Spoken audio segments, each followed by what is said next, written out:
Some people have seen where God has brought you from. They don't really understand it. They don't know your story. The things. You don't know the things that I've come through. You cannot imagine the pain, the trials I've had. Good afternoon. I don't know. I just want to say Happy Father's Day to the other fathers.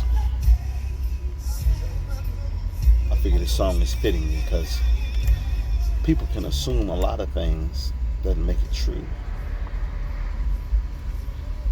Happy Father's Day, young man, older man. Happy Father's Day, good man. Been through some storms and I know it. I've had my share. As black men, we're not really honored. Quite frankly, as men, we're not honored. There was a time when this world honored a man for just being a man. He didn't have to have the best job. He didn't have to have the best car. He didn't have to have the best house. He was a man. He conducted himself and carried himself as a man. Being a man means something.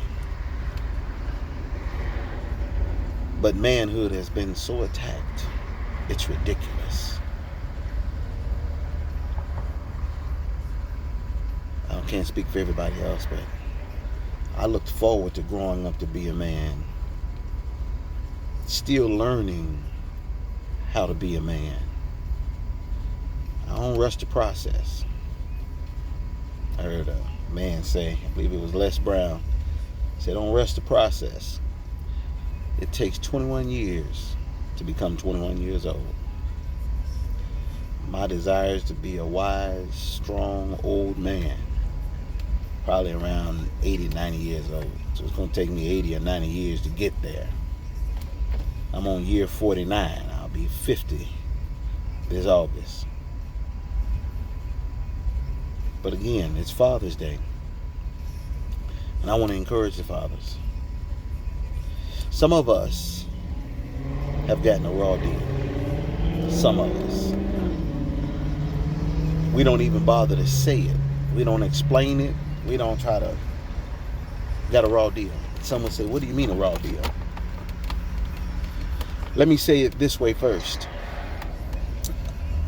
The first father to ever get robbed was God with Adam and Eve, because his children were doing just fine until Lucifer came along with his ideas and his antics. And so you don't think that it's not biblically based. If you look at it in Genesis 1, 27, 26 and 28, you'll find that the devil wasn't there. It was the Father, the Son, and the Holy Ghost who created the seed. Now, once the seed was planted, then the devil had access to it. But as long as God kept that seed to himself, that devil had no access to it. And it's a kind of crazy dynamic. But one thing about it is the atmosphere is what the adversary uses. He can't change the seed. He can't do nothing with that seed. So men, you still are men. But when he called himself taking God's kids in the form of Adam and Eve, it took his only begotten son, which came from him, his loins, to save us all. And he is still saving all of us. He died on the cross. He shed his blood that we might be saved. But the reason I use the word saving is because it's on us. It's our choice. We've been exposed to Mother Earth and her atmosphere. Now let me get back to my other point. The seed that God planted was his seed. God gave man his own seed. So as a man, I have my own seed. But I have to trust the mother of my children, who is made of earth, just like God the Father had to trust Mother Earth with his seed. But just because he used Mother Earth to bring his seed forth didn't make him no less of a father. In fact, it kind of made her wicked for trying to rob him of his seed that he trusted her with. I learned from a good friend of mine when he told his son's mother, he says, you can do what you want to do. Go where you want to go. But that's my son. He ain't going nowhere. And he stuck to that. He had a good example as his father. I still love to hear the stories of him and his father. I wasn't raised up with my father. My father was totally contrary. He's still alive, but he got his own idea of what life is. I learned from other grown men what a man was. I learned different examples like Michael Richardson, Frankie Carr, Andy Smith, Gary Peck. The names go on. Different levels of what a father and what a man is. It takes a village to raise a child, and it was a village of men that I was able to watch to learn what to do and what not to do. But at the end of the day, I know what it's like to trust someone with your seed, and for them to turn your seed against you. Now, some would say it's sad, and that's fine.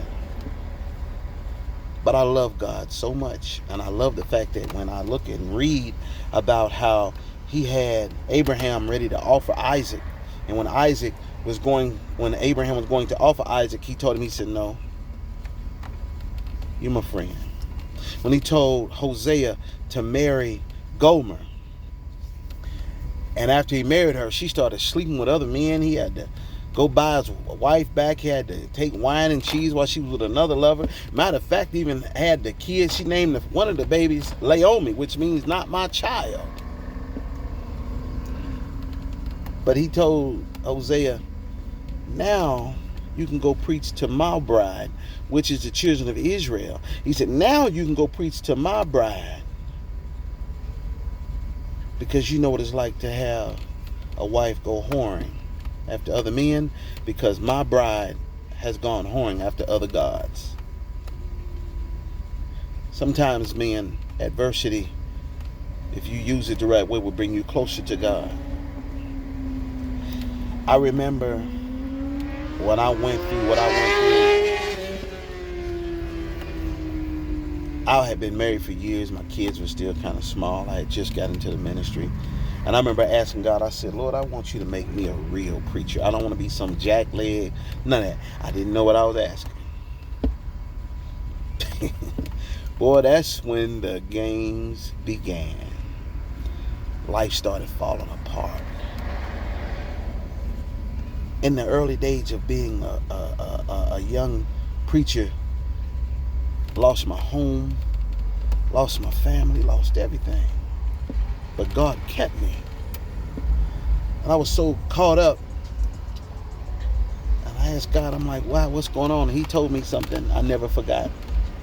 God told me, he says, if I can trust you with my children, trust me with yours. And you got a deal. I'm still around. God bless me to still be around. Wasn't locked up.